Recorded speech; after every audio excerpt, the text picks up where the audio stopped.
Hello, everyone, and welcome back. Okay, can we stop that? Okay, silly Dropbox. Hello, everyone, and welcome to week 4 of Finlandia University's Philosophy 212 Ethics. I am Dr. Patricia Grosse, and I am your professor. This week, we'll be discussing a non-consequentialist ethical system, Kant's duty ethics, aka deontology. Just so you know, deon means duty, deontology, maybe. Forgotten. It's duty-tology, duty ethics. Anyway, let's begin. Just briefly, here are your Monday, Tuesday assignments. As usual, I'll go more in depth about the discussion boards as we get to the end of this lecture. You have your reading for Kant. You have a couple videos I'd like you to watch that explain some of Kant's theory as well as the distinction between Kant and Mill. So both of these are going to be helpful. One of them is a little funnier than the other. And you have discussion board assignments. Just so you know, for the Thursday, Friday assignment, you're actually going to be just watching a movie and doing an assignment based on that. But we'll get to that very soon. But first, John Stuart Mill was born in Königsberg, Prussia, and never traveled more than 10 miles from there, which I find fascinating. To pietist parents. He's an Enlightenment philosopher from 1724 to 1804, so lived before Mill. And here are some of his major works. I just like to point out that most of my Kant slides began their life from Dr. Sarah Vitale at Ball State, who so graciously shared some of her slides with me as we were talking about teaching Kant, and she said that I could use them. And I think that was really nice of her, and she's a very good philosopher. Let's continue. So, the reading that you had for this week comes from Kant's Groundwork for the Metaphysics of Morals, and Kant's ethical system, duty ethics, is a very popular one amongst moral philosophers.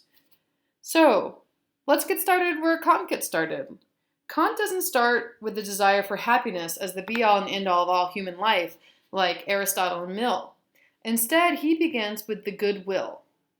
This slide delves into what it is. So, what is the good will? It's the only thing that is good without limitation. It's good in itself. Unlike other talents of your mind, gifts of fortune, or happiness, it's not good for the effects that it does. It's only good. It's good based upon its own self. The goodwill is just a good thing. It's kind of like your internal moral compass, and we have this because we are rational agents. That is, we have the capacity to act rightly, to be moral, because we have reason. If we didn't have reason, then we couldn't act rightly or be moral. That doesn't mean that if you don't have reason, you're a serial killer. But if you think about it, my cat is very cute. My cats are very cute, Lola and Loki.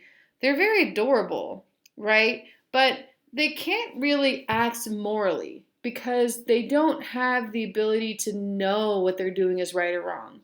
Like, these wonderful stories about amazing animals that save their owners, and they're like really good animals. They're good boys and girls, right?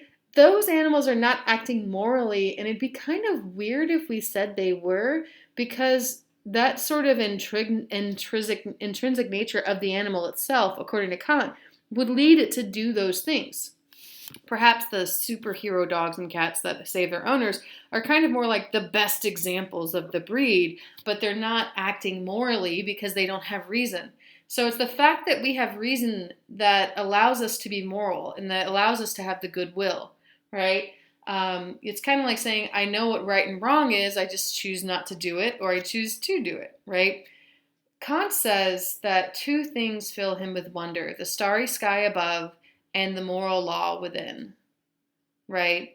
So for him, the fact that we come in to this world with this moral compass because of our reason and capabilities is pretty wild. And like I said in our first videos for this class, you all came to my class with an understanding of right and wrong. Maybe some of you think it's completely culturally relative. Maybe some of you have it. Your understanding of morality comes from your religious tradition. Maybe your understanding of morality comes from your parents. But ultimately, though, you do come to the party with an understanding of right and wrong, or at least an understanding that you don't know what right and wrong is, right? But that's because for Kant, you have the goodwill inside of you. You have a moral compass. It just might not be attuned properly. So that's the goal. We're going to attune our moral compasses together. What's so special about humans? For Kant, it's that we have reason. It makes us distinct from the animals. For Mill, human reason plays a huge part in his ethical system. How do we know whether a specific action is right or wrong? Through reason. However, reason is not linked to happiness for Kant. Let's read this slide. Why do we have reason? Is it to be happy? No, our instincts are better at that than our reason is. That means that, there's a lot of things that we do to be happy that's based on instinct, and there's a lot of things that we do that hurts us based on reason. Like we decide to do things that make us unhappy, right? But our instincts, if we just follow them, we'd probably be pretty happy, but we wouldn't be leading a good life. Kant says that the purpose of our reason, that is our rational capabilities, is to produce our goodwill. So how can we use our reason to produce a goodwill? We have to understand what our duty is. Go away. So we've gotten to duty ethics. It's the major thing. It's so important. How do we act according to a good will? We act according to duty. Duty to what? The moral law. It's not the same as the duty to one's country, one's family, one's workplace, or anything like that. It's the law we follow insofar as we're rational agents. Duty is the necessity of an action from respect for law. I'm doing the thing because it's my duty, because it's the right thing to do, right? It's not the same as obeying an inclination or weighing the consequences. Obeying an inclination is almost kind of like thinking of virtue ethics, and weighing the consequences is thinking about consequentialist ethics like Mill's utilitarianism. Kant says, now, an action from duty must altogether exclude the influence of inclination and therewith every object of the will. Hence, there is nothing left which can determine the will except objectively the law and subjectively pure respect for this practical law, i.e., the will can be subjectively determined by the maxim that I should follow such a law even if all my inclinations are thereby thwarted. We'll get into what maxims mean very soon, but it's the kind of the reasoning for your action. Only then does an action have moral worth. Let's unpack this a little bit. There's a distinction between inclination and duty. So, for example, you are at home with your family and you hate kids. You're trapped in the house with your family. You hate children, and your sister's there with you, and she and her husband, your brother-in-law, have 2 kids, right? Well, brother-in-law breaks his leg, sister has to take him to the hospital, and she asks you to watch the kids, and you hate kids. You don't they're your nieces and nephews, but you just don't like them. But acting from inclination, you would say, no, get someone else to watch these kids. But if you just acted out of duty because it was the right thing to do, and you said, okay, I'll watch these kids, then you're doing an action that is coming from only your duty and not from your will or not from your desires or inclination, right? Another way of thinking of that is say your mom says, no, you have to watch the kids. We have to go take care of this broken leg, but you have to do it, right? And you're acting because your mom tells you to do it. No, that's still not doing a good thing, right? The way for an action to come purely from duty is if you don't really want to do it, if it's not coming from inclination or from an outside force, but you're only doing it because it's the right thing to do, right? And how you determine that will be how Kant comes up with his ethical system. So there's 4 cases. I'm sorry, let me take a step back. We have to think about the distinction or the relationship between actions and duty. There are 4 cases that Kant discusses. And again, action and ethics go hand in hand, right? If we go back to Euthyphro, Socrates wants to know from Euthyphro what piety is, so then he could tell any of his actions whether they're right or wrong.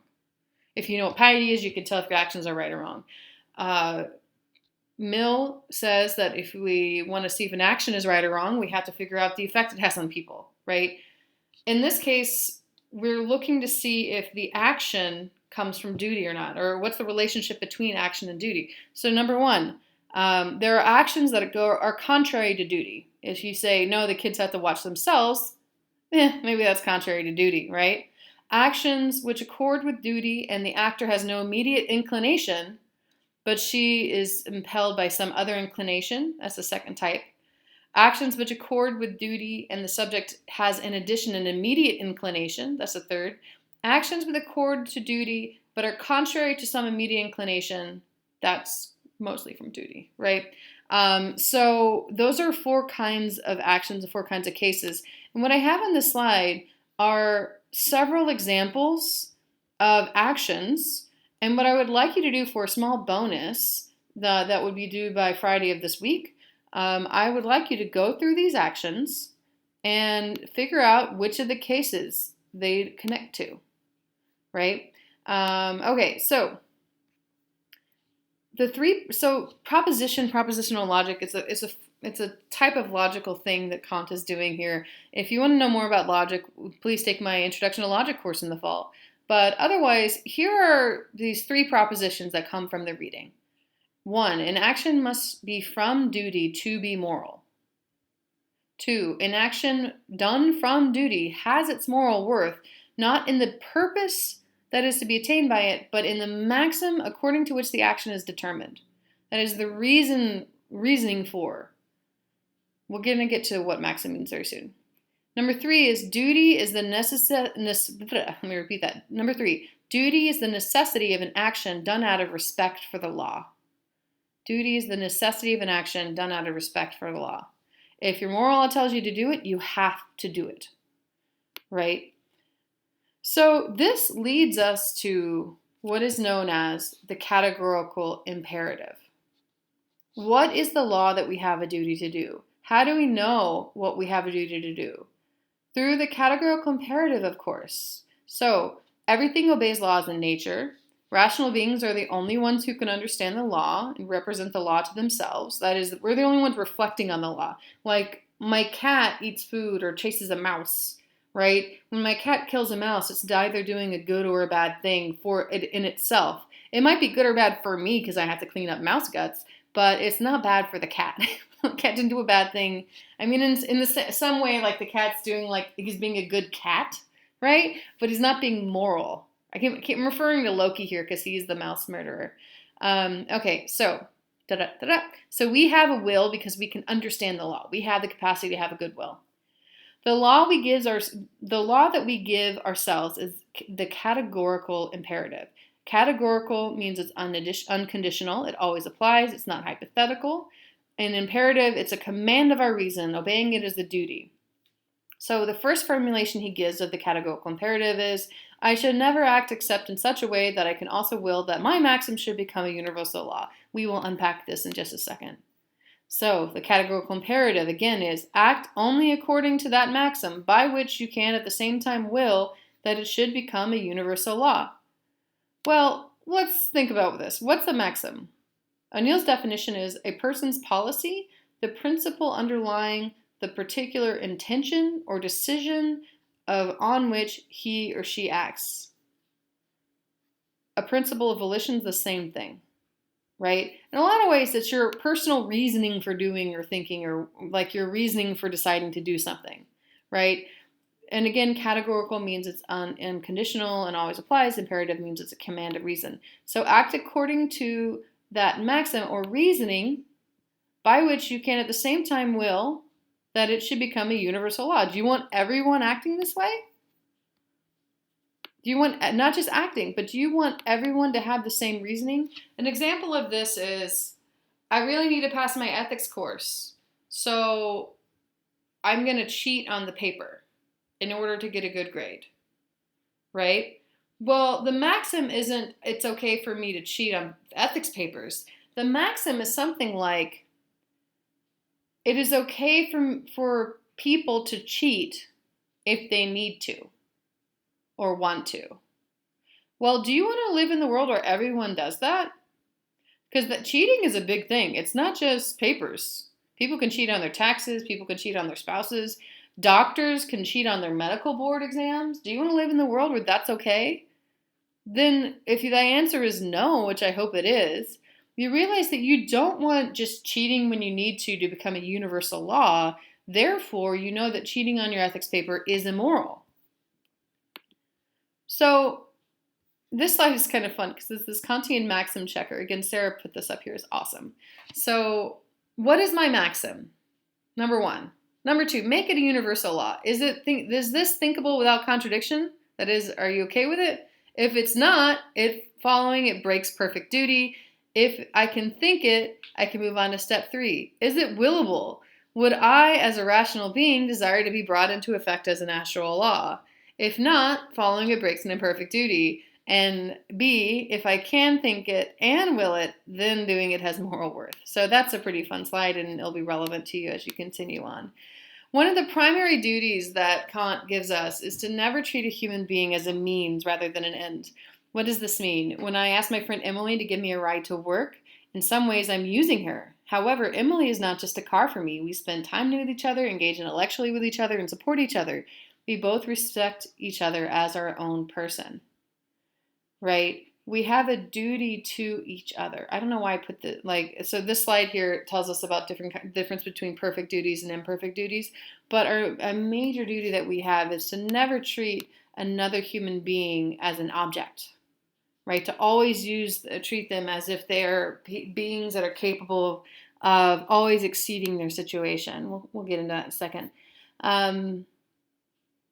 Right, this slide is very important. Hint, hint. We have within us the ability to determine whether the reasoning or maxim behind our actions are worthy of becoming universal law of nature. Kant claims in his text that it's truly morally good. Kant claims that a truly morally good action is one that is performed based on duty rather than inclination, and he gives some examples in the following pages. 1, the suicidal man who must decide whether to take his own life, the man who wishes to borrow money but can't repay it, the talented man who wishes to become indulgent rather than use his talents to help the world, and the wealthy man who refuses to help the less fortunate. For another bonus, here's an option for you. I want you to send me, for each one of these, which one of these people is acting according to the categorical imperative appropriately. Right? Okay. Again, send that to me by Friday. I am not writing it down because it's an audible bonus. Though I hope you know that you can use closed captioning on YouTube. It's really great. Okay, so the next 3 slides are concerned with the notion that human beings should only ever be treated as ends and not means. We're not going to get too much into the kingdom of ends in our course. And so I'm not actually going to go through it, but I just wanted to include these helpful slides for you as well. One of these days we're going to go over the kingdom of ends in my ethics courses, but it has not happened so far, and it will not happen yet.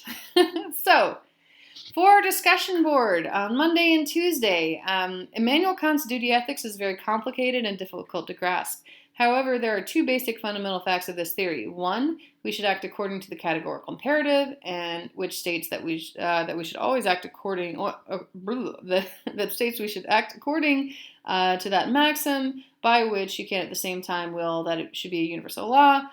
You will accordingly have 2 sections of the discussion board post to complete. 1, I want you to look at those examples Kant gives on 217 to 219 that we just talked about. Choose one of these examples and explain it in your own words. What is the example? What is Kant saying here? How does it connect to his view of morality? And 2, for Kant, human beings are persons. They are ends in themselves and should never be used for someone else's gains. He writes, "So act as to treat humanity, whether in thine own person or that of any other, in every case as an end withal, never as a means only. This means we should always treat people as ends in themselves, never as a means to some other end. Write an example of a time where you were used as a means, perhaps a time where you used someone else as a means, rather than an end. How did it make you feel?" That original post is due Tuesday at 11:59 p.m., so have part 1 and part 2 in the same post, and you have to respond to each of your classmates' posts by Friday at 11:59 p.m., and as you know, it's right here. And then, week 4, you'll notice that the slides are getting close to the end. For week 4, assignments Thursday, Friday, you have to watch the Avengers Infinity Wars, which I've given a link. It's on Netflix and also Disney+. So watch Infinity Wars. The prompt is here. You have to do, I want you to review the 3 major ethical theories from this unit, and you have the 2 major discussion board sections here. The 1, support the following ethical conclusion. Thanos was correct in deciding to snap half the universe. then respond to one of your colleagues' posts by disproving their arguments. And then 2, for this section of the discussion board, you will be working on a peer review of your paper 1, which is due Friday. Post a rough draft of your paper to this board, including with this draft a short paragraph describing what you think you need to work on in this paper. Using the self-assessment rubric, ask your classmates to give their opinions about 2 or 3 of the categories which you must choose from. Then respond to each of your classmates' questions regarding their self-assessment by using the rubric. The original post is due Thursday, and you have to respond to your classmate spread by Friday at 11:59 p.m., which is very good. Okay, I know I just mumbled all that. Don't forget to take the reading quiz as well. So again, for that particular reading or exam, for this particular discussion board, you have 2 parts that you're gonna like submit part 1 and then submit part 2 separately probably, or you can even submit it all as one major thing once you have the paper done. I'm just separating that so that it's easier to see. Now you can see 1 and then 2. Okay, so finally, the last slide. I'm recording this directly after I recorded the last one, so I'm sorry if my voice is a little strained. So last time I also gave a little rundown of paper 1, right? But here's the prompt again. You'll find the paper 1 prompt right here, and I will also be emailing it to you. And so I don't know why I pointed at it and didn't actually show it to you. So the paper 1 prompt is here. It has the self-evaluation checklist, but when you do the self-evaluation checklist, you will be doing it on this site, right? So what you're going to be doing is you're going to click on it. You're going to fill it out. It's really easy. Click, click, click. And then once you submit it, it'll have a thing that says thank you for submitting, and then you will take a screen grab of that and you'll upload it, or you could even just say I did it. I'll believe you because I can also see it.